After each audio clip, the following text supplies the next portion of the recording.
ನಾಡಹಬ್ಬ ದಸರಾದಲ್ಲಿ ಆನೆಗಳಿಗೆ ಎಷ್ಟು ಪ್ರಾಮುಖ್ಯತೆ ಇದೆಯೋ ಆನೆಗಳನ್ನ ನೋಡ್ಕೊಳ್ಳಿಕ್ಕಾಗಿ ಬರುವಂಥ ಕಾವಾಡಿಗಳಿಗೂ ಹಾಗೂ ಅವರ ಮಕ್ಕಳಿಗೂ ಕುಟುಂಬದವರಿಗೂ ಕೂಡ ಅಷ್ಟೇ ವ್ಯಾಲ್ಯೂ ಇರುತ್ತೆ ಅಂತಲೇ ಹೇಳ್ಬೋದು. ಜೊತೆಗೆ ಇವತ್ತು CSC ಫೌಂಡೇಶನ್ ವತಿಯಿಂದ ಕಾವಾಡಿ ಮಕ್ಕಳಿಗೆ ಎಲ್ರಿಗೂ ಕೂಡ ಇವತ್ತು ವಿದ್ಯಾಭ್ಯಾಸ ಅಂದರೆ ಅಕ್ಷರಾಭ್ಯಾಸ ಹಾಗೂ ಪುಸ್ತಕ ವಿತರಣೆ ಕಾರ್ಯಕ್ರಮವನ್ನು ಹಮ್ಮಿಕೊಳ್ಳಲಾಗಿತ್ತು. ನನ್ನೊಟ್ಟಿಗೆ ಮಾತನಾಡೋದಕ್ಕೆ ಈ ಫೌಂಡೇಶನ್ನ ಮುಖ್ಯಸ್ಥರು ನನ್ನೊಟ್ಟಿಗಿದ್ದಾರೆ. ಅವ್ರನ್ನ ಮಾತಾಡ್ಸೋಣ, ಕೆಲವು ಪ್ರಶ್ನೆಗಳನ್ನ ಕೇಳ್ತಾ ಹೋಗೋಣ. ಮೇಡಮ್, ಮೊದಲನೇದಾಗಿ ಕಾವಾಡಿಗಳ ಮಕ್ಕಳಿಗೆ ಈ ಒಂದು ಕೆಲಸ ಮಾಡಬೇಕಂತ ಯಾಕೆ ಅನ್ನಿಸ್ತು ಅಂತ? ಆ ರೀತಿ ಎಲ್ಲ ಸಾಮಾನ್ಯವಾಗಿ ಎಲ್ಲ ಕಡೆ ಎಲ್ಲ ರೀತಿ ಪ್ರೋಗ್ರಾಮ್ಸ್ಗಳು ಆಗ್ತಾ ಇರುತ್ತೆ. ಎಲ್ಲೋ ಒಂದು ಕಡೆ ನಮ್ಮ ಇತಿಹಾಸ ಪರಂಪರೆನ ಎಲ್ಲೋ ಮರಿತಾ ಇದ್ದಾರೆ ಅನ್ನೋ ಒಂದು. ಜೊತೆಗೆ ಏನಂತಂದರೆ ನಾರ್ಮಲಿ ಏನಂದರೆ ನಮ್ಮ ಸಂಸ್ಕೃತಿಯಲ್ಲಿ ಮೊದಲನೇ ಅಕ್ಷರನ ಶೃಂಗೇರಿಗೆ ಹೋಗಿ ಶುರು ಮಾಡೋಂಥದ್ದು ಅಭ್ಯಾಸ ಇದೆ.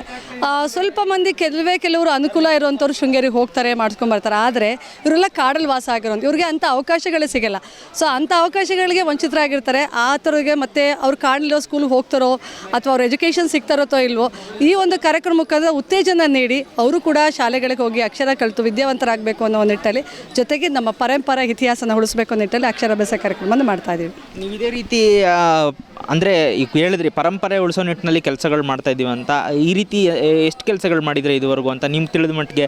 ಈಗ ಬೇರೆ ಬೇರೆ ನಿಟ್ಟಿನಲ್ಲಿ ಕೆಲಸಗಳು ಮಾಡ್ಕೊಂಡೇ ಬಂದಿದ್ದೀರಾ, ನೀವು ಯಾವುದಕ್ಕೆ ಜಾಸ್ತಿ ಒತ್ತು ಕೊಡ್ತೀರಾ? ಸೊ ಮೊದಲನೇದು ಬಂದು ವಿದ್ಯಾಭ್ಯಾಸ.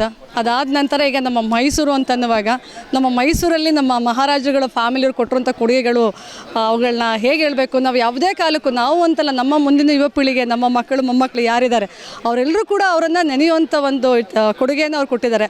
ಅವೆಲ್ಲನೂ ಕೂಡ ಯಾಕಂದರೆ ಇವಾಗ ಏನಾಗ್ತಾ ಇದೆ, ಇಟ್ಟಿಗೆ ಟೆಕ್ನಿಕಲ್ ಈ ಸೋಷಿಯಲ್ ಮೀಡಿಯಾದಲ್ಲಿ ಹೋಗ್ತಾ ನಮ್ಮ ಇತಿಹಾಸಗಳೆಲ್ಲ ಯಾರು ಅದ್ರ ಬಗ್ಗೆ ಗಮನ ಕೊಡ್ತಾ ಇಲ್ಲ.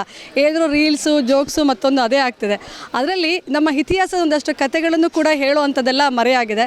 ಸೊ ಅಟ್ಲೀಸ್ಟ್ ಇಂಥ ಒಂದು ಸಂದರ್ಭ, ನಾಡಹಬ್ಬ ಸಂದರ್ಭದಲ್ಲೆಲ್ಲ ಇದನ್ನೆಲ್ಲ ಒಂದು ಸ್ವಲ್ಪ ಆದರೂ ಮಾಡಿದ್ರೆ ಅವ್ರ ಮೈಂಡಿಗೆ ಬರುತ್ತೆ. ಅದು ನೆಕ್ಸ್ಟ್ ಪೀಳಿಗೆಗೆ ಕೂಡ ಗಮನದಲ್ಲಿ ಇರಲು ಅನ್ನೋ ನಿಟ್ಟಲ್ಲಿ ನಾನು ಕೆಲಸ ಮಾಡಬೇಕು ಅಂತೇಳಿ ಅಕ್ಷರದಿಂದ ಯಾವಾಗಲೂ ಶುರು ಆಗುತ್ತೆ. ಆಹಾರ, ಅಕ್ಷರ, ಆರೋಗ್ಯ ಅನ್ನೋ ಕಾನ್ಸೆಪ್ಟು. ಸೊ ಆರೋಗ್ಯ ಎಲ್ರಿಗೂ ಬೇಕೇ ಬೇಕು. ಮೊದಲ ಅಕ್ಷರ, ಇನ್ನು ಆರೋಗ್ಯ ಕಾಪಾಡಿಕೊಳ್ಳೇಬೇಕು. ಸೊ ಹಾಗಾಗಿ ಆ ಒಂದು ನಿಟ್ಟಲ್ಲಿ ನಾವೇನು ಕಾರ್ಯಕ್ರಮನ 3ನೇ ವರ್ಷದಿಂದ ಮಾಡ್ತಾ ಇದ್ದೀವಿ. ಈ ವರ್ಷ ಸ್ವಲ್ಪ ಚೇಂಜಸ್ಸು, ಬರೀ ಅಕ್ಷರಾಭ್ಯಾಸ ಮಾತ್ರ ಅಲ್ಲ, ಆ ಮಾವತ ಮಕ್ಕಳಿಗೆ ಉಚಿತವಾಗಿ ಶೂಸ್ಗಳು, ಬುಕ್ಸು, ಕೆಲವು ಆಟ ಸಾಮಾನುಗಳು ಕೂಡ ಕೊಡಬೇಕು ಅಂಥೇಳಿ ಮಾಡಿದ್ವಿ. ಅದನ್ನ ಕೂಡ ಕೊಟ್ಟಿದ್ದೀವಿ. ಇಷ್ಟು ವರ್ಷ ನಾನು ಇಂಡಿವಿಜುವಲಾಗಿ ಮಾಡ್ತಾಯಿದ್ದೆ ಕಾರ್ಯಕ್ರಮನ. ಈ ಬಾರಿ ಕಳೆದ ಬಾರಿ ಬಂದವರೆಲ್ಲರೂ ಕೂಡ ನಾವು ಕೂಡ ಒಂದು ಒಳ್ಳೆಯ ಕಾರ್ಯಕ್ರಮಕ್ಕೆ ಜಾಯ್ನ್ ಆಗ್ತೀವಿ ಅಂತೇಳಿ ನಮ್ಮ ಯೂನಿಟಿ ಫೌಂಡೇಶನ್ ಅವರು ಶೂಸ್ಗಳನ್ನಿರ್ಬೋದು, ನಮ್ಮ ಸಂತೃಪ್ತಿ ಕುಟುಂಬದವರು ಬುಕ್ಸ್ಗಳು ಮತ್ತು ಊಟದ ವ್ಯವಸ್ಥೆ, ಯಾಕಂತಂದರೆ ಅನ್ನದಾನ ಶ್ರೇಷ್ಠದಾನ ಅಂತಾರೆ, ಆ ಒಂದು ಇದನ್ನೆಲ್ಲ ಅವರು ಕೂಡ ಮಾಡಿದ್ದಾರೆ. ಹಾಗಾಗಿ ತುಂಬ ಕೈಗಳು ಸೇರಿ ಇಂಥ ಒಂದು ಕಾರ್ಯಕ್ರಮನ ಜಾಯ್ನ್ ಆಗಿ ಎಲ್ರಿಗೂ ರೀಚ್ ಆಗೋ ಮಟ್ಟದಲ್ಲಿ ಮಾಡಬೇಕು ಅಂತ ಮಾಡ್ತಾಯಿದ್ದೀವಿ. ಮೇಡಮ್, ಈಗ ನಿಮ್ಮ ಕಾರ್ಯಕ್ರಮಕ್ಕೆ ಸಂಸದರು ಯದುವೀರವ್ರು ಕೂಡ ಬಂದಿದ್ದರು. ಅವರು ಕೂಡ ಮಕ್ಕಳನ್ನ ಕೂರಿಸ್ಕೊಂಡು ವಿದ್ಯಾಭ್ಯಾಸ ಮಾಡಿಸಿದ್ದು, ಅಂದರೆ ಅಕ್ಷರ ಬರೆಸಿದ್ದು. ಏನು ಅನ್ನಿಸ್ತು ಅಂತ ನಿಮ್ಗೆ ಅವ್ರು ಬಂದಿದ್ದಾಗಿರ್ಬೋದು, ಅವ್ರು ಮಾತಾಡಿದ ಮಾತುಗಳು? ಸರ್, ಖಂಡಿತವಾಗ್ಲೂ ಅದು ಒಂಥರ ವೈಬ್ರೇಷನು. ಅದನ್ನ ಎಕ್ಸ್ಪ್ರೆಸ್ ಮಾಡಲಿಕ್ಕಾಗಲ್ಲ. ಒಬ್ಬರು ಯಾಕಂದರೆ ಅವ್ರನ್ನ ಮುಂದೆ ನಿಂತ್ಕೊಂಡು ಎದುರುಗಡೆ ನೋಡೋ ಶಕ್ತಿ ಕೂಡ ನಮ್ಮಲ್ಲಿರಲ್ಲ. ಆ ಒಂದು ವೈಬ್ರೇಷನ್ನೇ ಆಗಿರುತ್ತೆ. ಅಂದರೆ ಅವರು ಸಾಮಾನ್ಯರಾಗಿ ಅವರು ಒಂದು ಮಗುನ ತಮ್ಮ ತೊಡೆ ಮೇಲೆ ಕೂರಿಸ್ಕೊಂಡು ಅಕ್ಷರ ಅಭ್ಯಾಸ ಮಾಡಿಸ್ತಾರೆ. ಅವ್ರ ವ್ಯಕ್ತಿತ್ವ ಬಗ್ಗೆ ಖಂಡಿತ ಹೇಳಲಿಕ್ಕೆ ಅಸಾಧ್ಯ. ಆದರೂ ಕೂಡ ಕಳೆದ ಬಾರಿ ಅವ್ರು ತುಂಬಾ ಇಷ್ಟ ಆಯಿತು. ಈ ಬಾರಿ ರಿಷಿಕಾ ಮೇಡಮ್ ಕೂಡ ಬರಲಿಕ್ಕೆ ಹೇಳಿದ್ವಿ, ಆದರೆ ದಸರಾ ಸಂದರ್ಭದಲ್ಲಿ ಹೊರಗಡೆ ಬರೋದಿಲ್ಲ ಅಂತ ಹೇಳಿದ್ರು. ಆದರೂ ಕೂಡ ಈ ಕಾರ್ಯಕ್ರಮ ನಾನು ಯಾವಾಗಲೂ ಮಿಸ್ ಮಾಡ್ಕೊಳ್ಳೋ ಅಂತ ಹೇಳಿದರು. ಅದರಲ್ಲೂ ಅವ್ರು ಬಂದಾಗ ಒಂದು ಅರ್ಥಪೂರ್ಣ ತುಂಬಾ ಅದು ಖುಷಿ ಆಗ್ತಾ ಇದೆ ನನಗೆ. ಯಾವತ್ತೂ ಚಿರಋಣಿ. ಯಾಕಂದರೆ ಯದುವೀರವ್ರಿಗೆ ಹುಷಾರಿರಲಿಲ್ಲ, ಹೌದು, ಮೈ ಹುಷಾರಿಲ್ಲ ಅಂದರೂ ಇಂಥ ಕಾರ್ಯಕ್ರಮ ಮಿಸ್ ಮಾಡಬಾರ್ದು ಅಂತಂದ್ರು. ಏನು ಅನಿಸುತ್ತೆ? ಸೊ ಅದು ನನ್ನ ಪುಣ್ಯ ಅಂತ ಹೇಳೋಕ್ಕೆ ಇಷ್ಟಪಡ್ತೀನಿ. ಯಾಕಂತಂದರೆ ಅವರು ಈ ಕಾರ್ಯಕ್ರಮ ನಾವು ರಿಕ್ವೆಸ್ಟ್ ಕೊಡ್ಲಿಕ್ಕೆ ಹೋದಾನೆ ಅವ್ರಿಗೆ ತುಂಬ ಹುಷಾರಿಲ್ಲ. ಜಸ್ಟ್ ನಾವು ಅಕ್ಷರಾಭ್ಯಾಸ ಅಂದಿದ್ದೆ, ಬೇರೆ ಏನೂ ಕೇಳಿಲ್ಲ. 17 ಫಿಕ್ಸ್ ಮಾಡ್ಕೊಳ್ಳಿ ಅಂತ ಹೇಳಿ, ಬೇರೆ ಏನೂ ಕೇಳಿಲ್ಲ ಯಾವಾಗ ಏನು ಅಂತೇಳಿ. ಅವ್ರಿಗೆ ಆ ಕಾರ್ಯಕ್ರಮದ ಬಗ್ಗೆ ತುಂಬ, ಯಾಕಂದರೆ ಅವ್ರಿಗೆ ಇತಿಹಾಸ, ಈ ಸಾಂಸ್ಕೃತಿಕ ಮತ್ತು ಜ್ಞಾನಕ್ಕೆ ತುಂಬಾ ಒತ್ತು ಕೊಡುವಂಥದ್ದು ಮಕ್ಕಳಿಗೆ. ಅಂದರೆ ಅವರ ಫ್ಯಾಮಿಲಿ ಒಳ ಕೊಡುಗೆಗಳು ಸುಮಾರಿದೆ.